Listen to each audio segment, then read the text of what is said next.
to us, we're just treating it. To the patients, it's something devastating to them. When you hear the word cancer, we're one of the few centers that do radiation treatment. You have to go another 50 miles to get radiation treatment somewhere else. And we also have a linear accelerator that can pinpoint to the head of a needle and treat. We have a gentleman that comes from Vidalia to get treated, and he's got one right there in town. We also have people that come from Milledgeville. Cure Point Cancer Center, 2406 Bellevue Road in Dublin.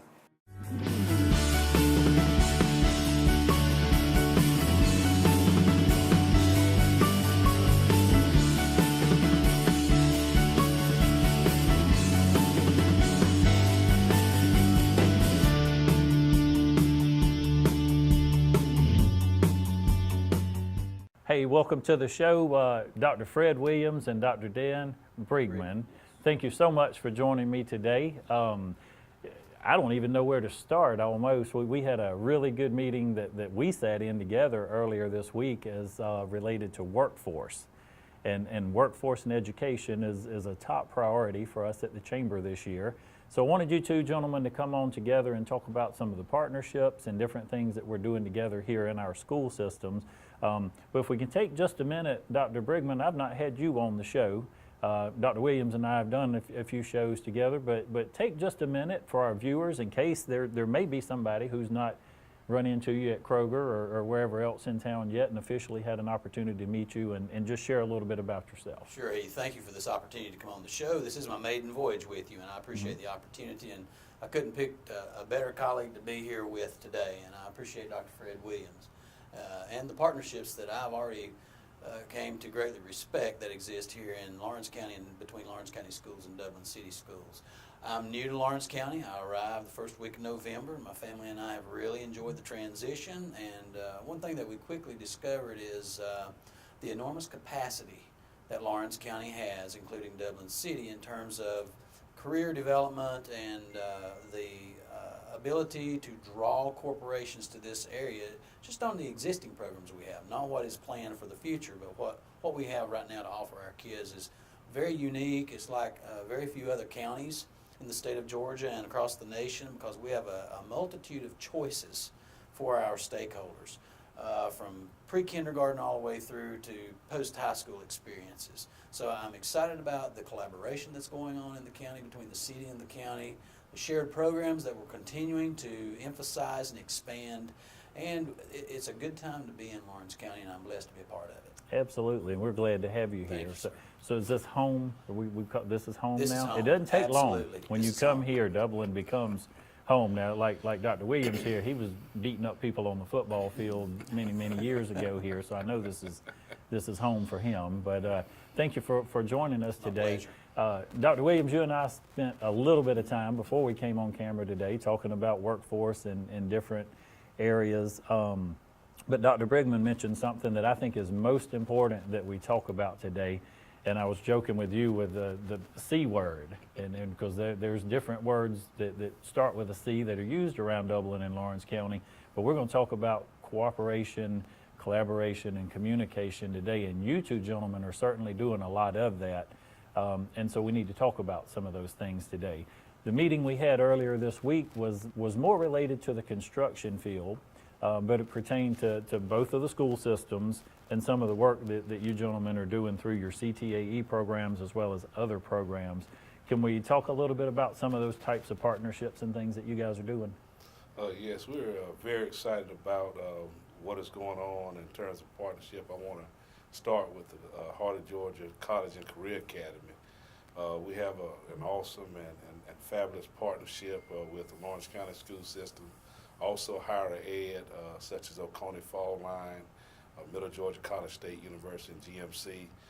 Jay Studstill from Georgia Power has been doing a tremendous job in leading that collaborative.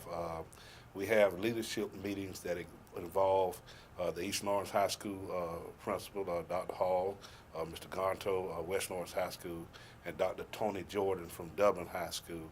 And the two superintendents are there.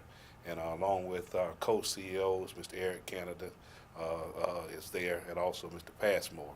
And so we have a great time meeting with the higher ed there, coming up with ideas and decisions based on the feedback that we get from industry and how we can contribute to being great partners in developing workforce. So, and let me just back up for just a second. So you guys, city, county, East Lawrence, West Lawrence, Dublin High, all of you are meeting together to talk about how we can combat these issues as one. And I think we were talking earlier, these are our kids. They're not the county's kids, the city's kids, but these are our kids that we need to educate here. Dr. Brigman, since you've been here, what do you see in line of partnerships and maybe even future things that we can do together to help combat this workforce issue that we have? Well, I was blessed to walk into two systems that have pre-existing partnerships through the Heart of Georgia Career Academy, and the potential there and the capacity is enormous. And what it takes, first and foremost, is a shared vision with alignment of resources. We have the shared vision. We are making great strides towards alignment of resources, and by that I mean aligning our clocks, you know, from each of our 3 high schools. And one of the things that I noticed quickly coming in is our daily schedules were misaligned, which created a barrier for access to course offerings at the Career Academy or in our 2 high schools in the county and at Dublin City. So what Dublin City has worked and collaborated with us on is in what ways can we better align our school calendars? We're in the process of implementing a block schedule, which for those that may not be aware of what a block schedule is, it's more aligned with the higher level institutions, the colleges and the universities.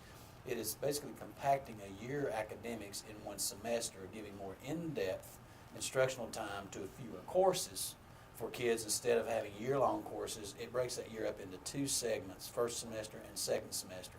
It's going to give our kids a greater amount of access to these shared programs, dual enrollment, dual credit courses, and the distance learning opportunities through Career Academy. So we're excited about just the mere fact that we're looking logistically, how can we align our schedules to ensure greater access to these shared programs. Okay, so Dr. Williams, or for you, Dr. Brigman, challenges for us, or I would like to refer to them as opportunities for us going forward and with the workforce. And I know I've done some demographic research and some United States Census Bureau, and I've found that we have a lot of single parent homes here in Lawrence County, which impacts city and county again. It looks like a little lower percentage of male single parent homes, as to where we're over 20% with moms being a single parent in the home. Would either one of you speak to how is that impacting education and maybe what has to be done differently even to achieve the same education for a household with a mom and a dad? Well, you know, what I would like to say on that point is that we also have homes that children are being raised by grandparents. Sure, right. And we also, I think that the home arrangement does play a part in what the school has to be to every child.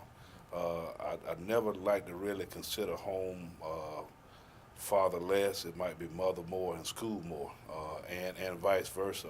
Those are some of the arrangements. Then you throw in homes where parents could not remain together in a marital relationship, and so students have different needs that have to be met. And so as a school, we have different services through mentoring, through counseling, social work, and other aspects, after school tutoring, before school tutoring, Saturday school, even things in the summer that we do to enrich the lives of our young people. We have different fraternities and sororities who come in and mentor kids. We have programs such as Transformers, where we really try to meet the needs of those kids. But one thing about it, we have the community readers. One thing about it, we're always looking for other volunteers to come in alongside, because it truly takes a whole village to raise a child. And the thing that humbles me and the compassion part is all of us only one womb away from being in that situation. So again, as we talk about that C word, communication, collaboration as a community, and those who are able to come alongside the schools to really provide that support. And Dr. Brigham, do you see that in the county as well? I couldn't have said it better. Okay. I think it's not just limited to Lawrence County. I think that's a societal issue, Heath. We've seen a breakdown in the family structure, and the school is being a lot to these kids that in years past it was provided by the parents in the family unit. But economics plays a big part of that. You have not only single parents, but you have those single parents working 1 and 2, 3 jobs. Mm-hmm. Right. So child care and what these kids engage in beyond the school day is as important as what they're engaged in during school, probably more important. And that's why it's so important that we offer these extracurricular activities, whether it's art, music, robotics, clubs in the afternoons, athletics, band. They all play a part of this comprehensive educational program to keep kids engaged and keep that hope going. And so it takes a whole community working together to make sure those things happen. All right. Do you want to add something else, Dr. Well, Williams? you know, just to that point, if you look at the Department of Education's wheel, in the center of that wheel, you'll find the whole child. And so we have different systems associated with that really look at what are the needs of that whole child. And again, you know, we're education. We are continuously involved, and hopefully that we can continue to instill those values, the morals, the character, the soft skills, the things necessary to really help our young people to grow on and be productive and hopefully be able to continue to produce children that will, you know, be ready to learn in school. And again, I want to say thank you to both of you gentlemen for taking time to come today to sit together here. I mentioned to Fred the other day, Dr. Williams, I'm sorry, I get to be in buddies with him sometime, and but he's Dr. Williams. You guys came in the room the other day. You immediately sit beside each other. You work together. Dr. Williams mentioned some new programming that's coming up at Dublin High. He looks forward to working with the folks at the county school system to implement some things, and even these poverty issues. Again, these are our children, and we have to help somehow. And our viewers watching today with us and them and the city kids and the county kids. And I think we've got to embrace as a community here, these are our children that need to be educated. And so I appreciate the work that you gentlemen are doing together. We're going to take a quick commercial break, and when we come back, we're going to talk a little bit more about some of these workforce issues and some of the programming that we have in our school. So we'll be right back. First Lawrence Bank invites you to experience banking at its best. Whether you have personal or business needs, we're a full-service bank big enough to handle all of your banking needs and small enough to provide you with that personal touch you've grown to expect from a community bank like First Lawrence Bank. Looking forward to your future. That's First Lawrence Bank in Dublin and Dexter. Member FDIC. Welcome back to the show. Dr. Williams, Dr. Brigham, thank you for joining me. And Dr. Brigham didn't know we were going to stick him between two pastors today. And he said we can work on him as long as we don't take up too much offering today. But gentlemen, we're conversation right before break, workforce. I do want to back up for just 1 minute and make sure we mention, and Dr. Williams, I think you wanted to share, great partnership here, city, county, but we also have Trinity Private School here. Yes, Mr. Stan Cooey does a tremendous job, also in collaboration and communication with Dr. Brigham and myself in terms of school calendar alignment, making sure that our dates in terms of holidays and those type of things, work days, are pretty well aligned as tightly as possible. So I just wanted to, you know, just help out everyone to understand that the P12 academia in this community is really working together. And so we do have an assortment or an array here of opportunities for education, and that's very important. Dr. Brigham, you mentioned while we were off camera, but to an industry that's looking at Lawrence County. So talk just a little bit about why that's important, that all of these people and these groups are strategically aligned, and then talk to me a little bit about the strategic waiver program at the county, and Dr. Williams, will have you again talk a little more about the charter system. Sure. I could imagine, I'm not a corporate CEO, but I guess per se we're CEOs of our institutions that we serve. And as corporate CEOs look at relocation of a business or an industry, I could assure the public here that they're wanting to come and consider locations for their future industry in a place that's working in harmony and sharing resources and working to create a vibrant future for that area or that county. And I feel certain that industry considering coming to Lawrence County with us right here on the I-16 corridor with one of the most busiest ports in the United States, if not the busiest port right now in Savannah, one of the key things that those CEOs are probably looking for is what opportunities will exist for their workforce that they're either bringing here or going to help create. So I think it's essential that we demonstrate the collaboration that is conducive for economic growth, because a strong educational engine drives career development and corporate development in an area. So I'm excited about the potential here from that standpoint. We're blessed to have a strategic waiver. Our board went out and presented a strategic waiver request to the State Board of Education and the Department of Education, and we were fortunate to have that. It builds in some flexibility to waive some of the restrictions in terms of providing innovative programs, from looking at class sizes to program offerings, waiver of teacher credentials, and some of those things that could be a barrier to providing innovation and services to our kids. It gives us some flexibility with that. Okay. Through that strategic waiver. And Dr. Williams, if you would elaborate a little bit about the charter system and what you guys have. Dublin City Schools is a charter system, and other than that, we have broad flexibility. We waived the Title 20 laws as it pertains to education. That means that we can be very innovative at a faster rate.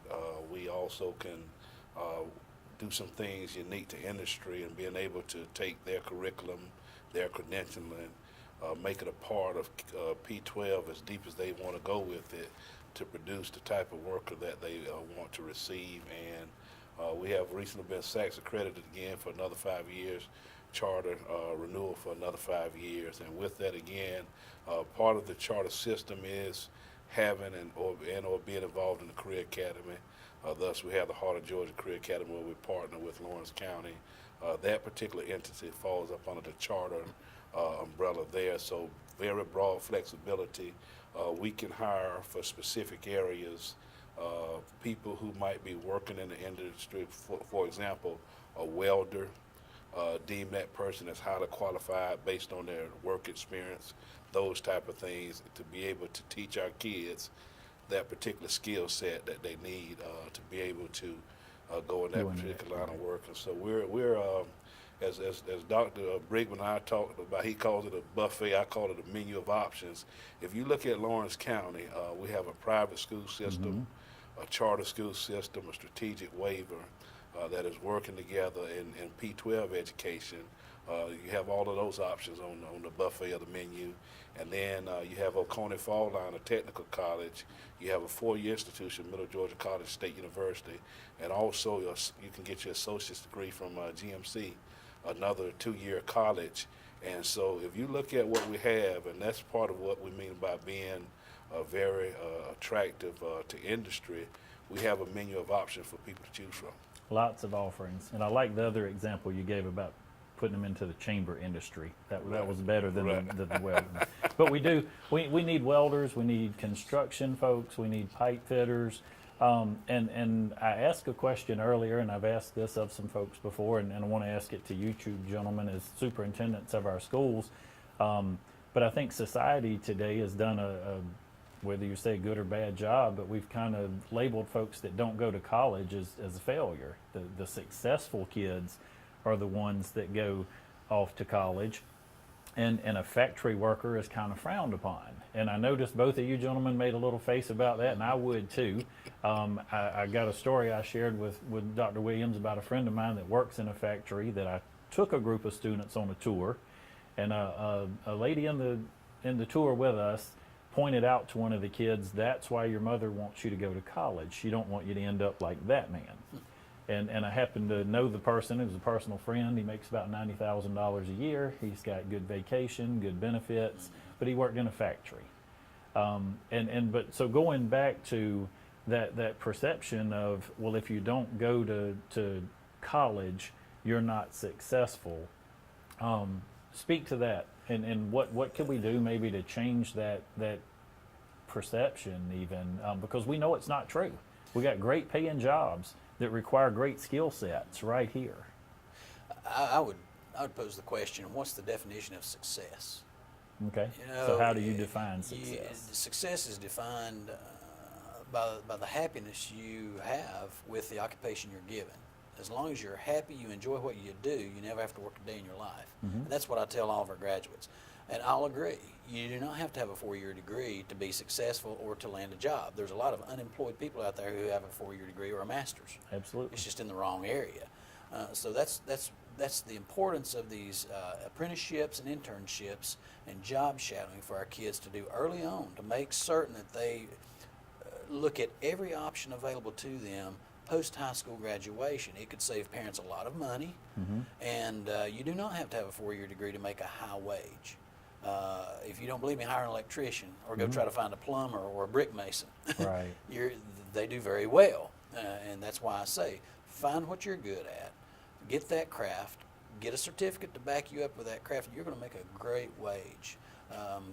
It's amazing to see what our kids are doing with these technical certifications coming out of these apprenticeships and going to work in local industry and making very good wages, oftentimes above a beginning teacher's salary. And I'd hate for my educators in our system to hear that, but there's entry-level positions out there that are making more money per year in terms of salary compared to those with a 4-year degree. So you do not have to have a 4-year degree. What I encourage students to do is create a plan. That plan may be technical college to become an electrician, a computer programmer, whatever it may be, because the technical field is booming. That's where we're seeing a big shortage in terms of craftsmen, journeymen, and these apprentices to come out and work in the service industry with electrical work, plumbers, welders we've talked about. I use an example of a young man that graduated from one of my previous districts. Back in 2011, I think, he was a graduate. He finished first in the Skills USA in that state. It's their Career Technical Education Skills USA competitions. He advanced on to the Nationals and came in third at the Nationals, and he was offered a multitude of jobs as a welder. And he settled for a job in Knoxville, Tennessee, making $92,000 a year base salary at 19 years old. You know, so find what you love, become the best you can at it, and you're going to be able to pay some bills. Absolutely. Dr. Williams? Just sitting there and just reflecting on a meeting I had, a particular industry approached me looking for a certain type of skilled worker.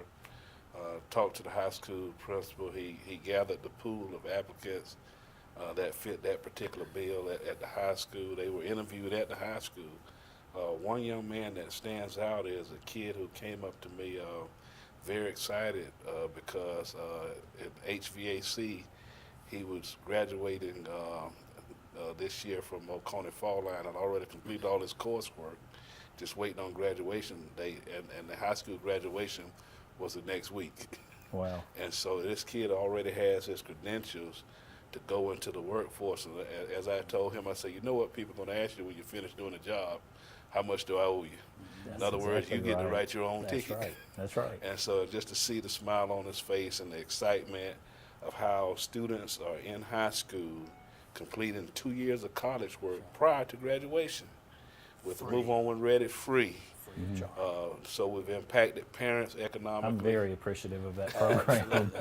And so, you know, we've impacted the economic outcomes of homes by being able to offer our young people, and as we talk about workforce, develop that workforce. So here's a young man that hadn't even graduated high school yet and was already set to go.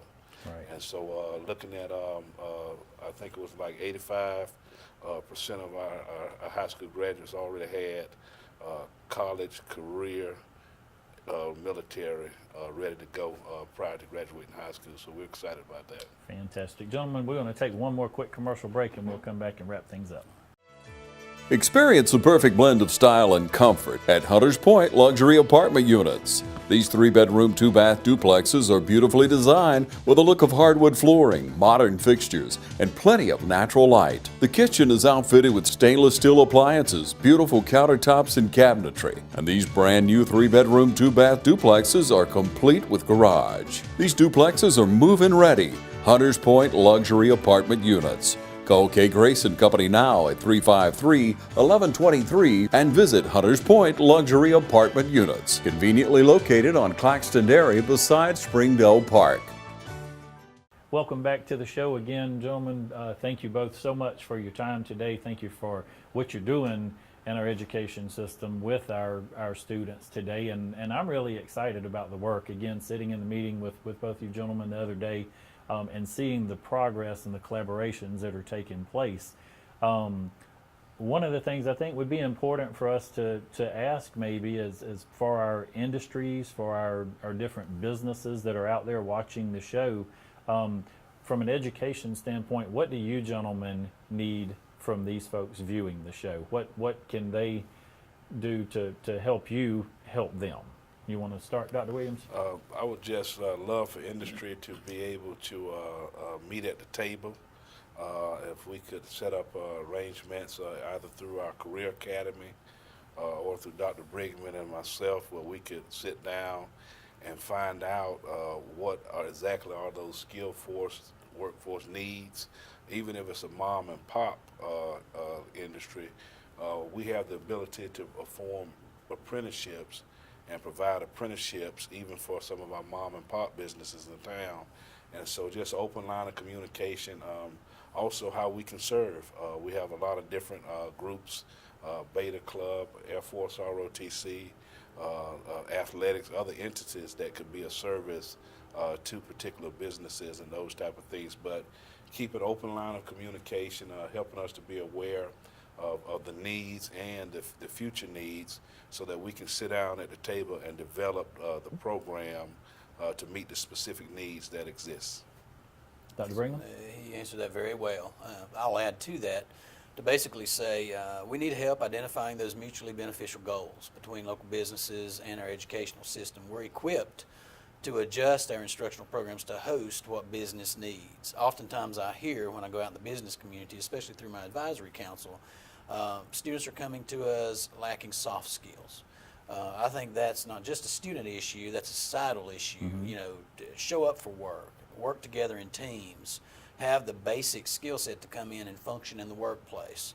But there's also a minimum skill set that these kids need, whether that's the OSHA requirements or the work standards certification that they need going in.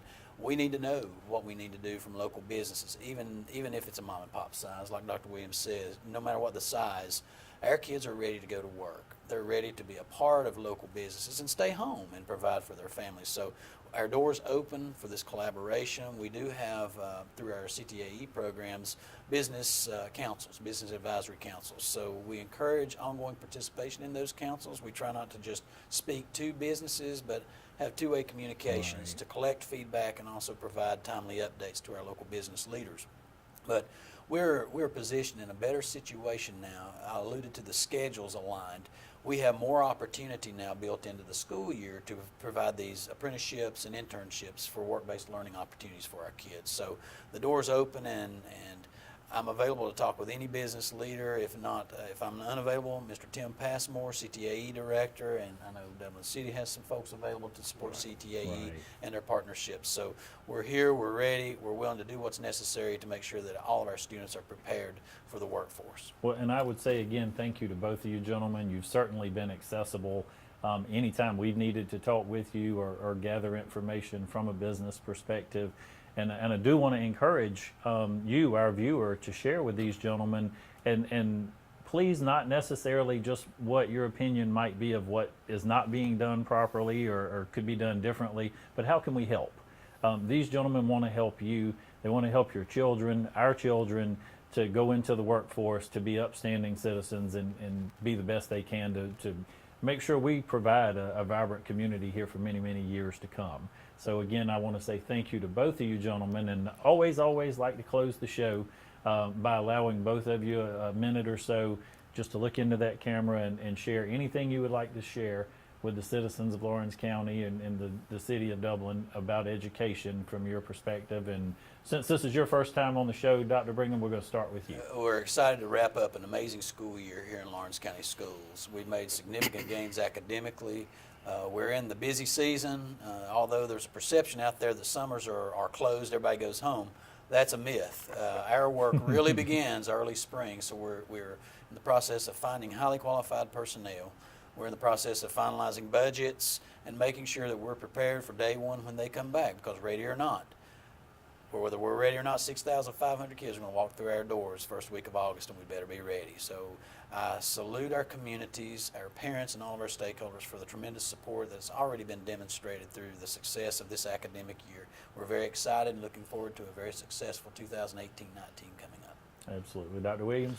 Again, we just want to start out by saying thank you to all of our parents, students and community members, and for all that you do for both school systems and all the young people in our community. As Dr. Bredman said, this is really the busy time of year when it picks up. Preliminary scores, we saw improvement across the board. We're on track this year. We did 2.1 million last year.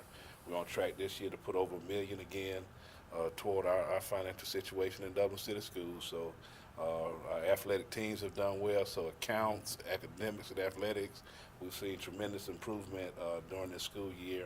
We're excited about that. And as we look at our vision and knowing what a lot of the Fortune 500 companies are, we're trying to help us have the world-class students that are effective communicators, problem solvers, and lifelong learners. And so we're excited about that vision and mission that we have before us.